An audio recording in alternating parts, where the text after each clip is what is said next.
Trump invited the king to discuss his plan to displace 2 million people and turn Gaza into the Atlantic City of the Middle East.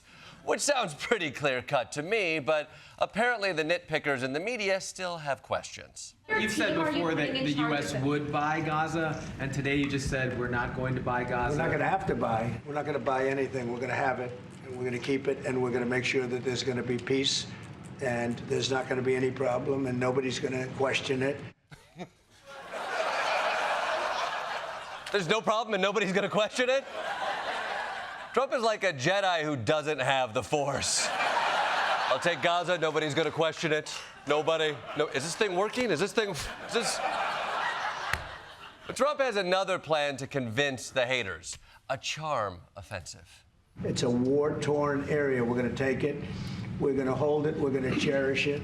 Oh! Okay. So it's going to be an ethnic cherishing. I got it. Okay. I mean, how did that start like a Mussolini speech and end as a Boyz II Men song? We will take the land, it will be ours, and we're gonna make love to you. Like you want us to, and I'll hold it tight, baby, all through the night.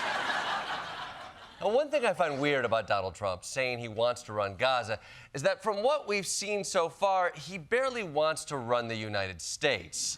For weeks, people have been raising alarms about how Trump seems to be handing way too much power over to Elon Musk. And yesterday, Trump replied, I hear you.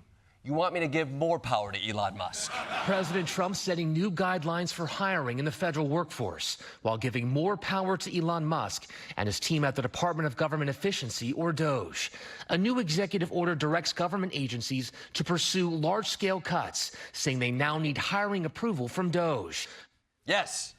Elon Musk is now in charge of all government hirings.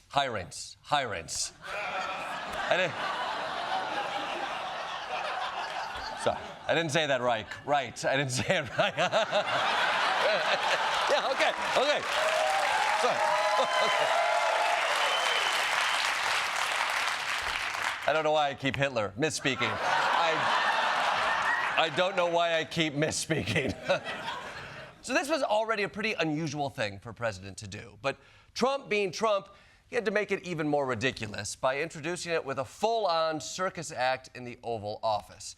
Now look at this scene. Musk is holding court with his hands tented like a Bond villain, probably to stop him from doing a Nazi salute, with his 4-year-old child in tow.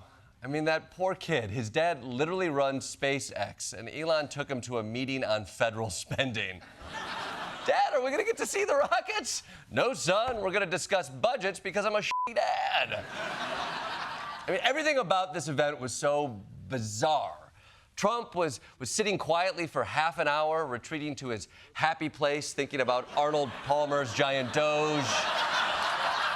And who thought cloning Stephen Miller was a good idea? I mean, is it for spare parts? I mean, they look like a before and even more before picture. Okay? Okay, but all right.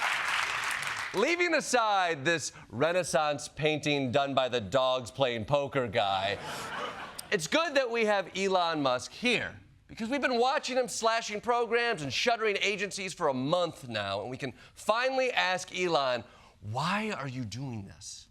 If the people cannot vote and have their will be decided by their elected representatives in the form of the president and the Senate and the House, then we don't live in a democracy. We live in a bureaucracy. So it's incredibly important that the president, the House, and the Senate decide what happens, as opposed to a large, unelected bureaucracy. Wow. What? Wow. I mean, you see why this guy's a genius. You don't want an unelected bureaucrat running the country. It makes a lot of sense. No questions here. I do have one question, though. Isn't that you?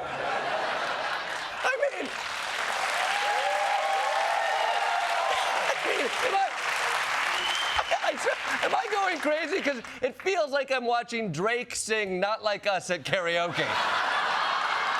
Like, does he not know?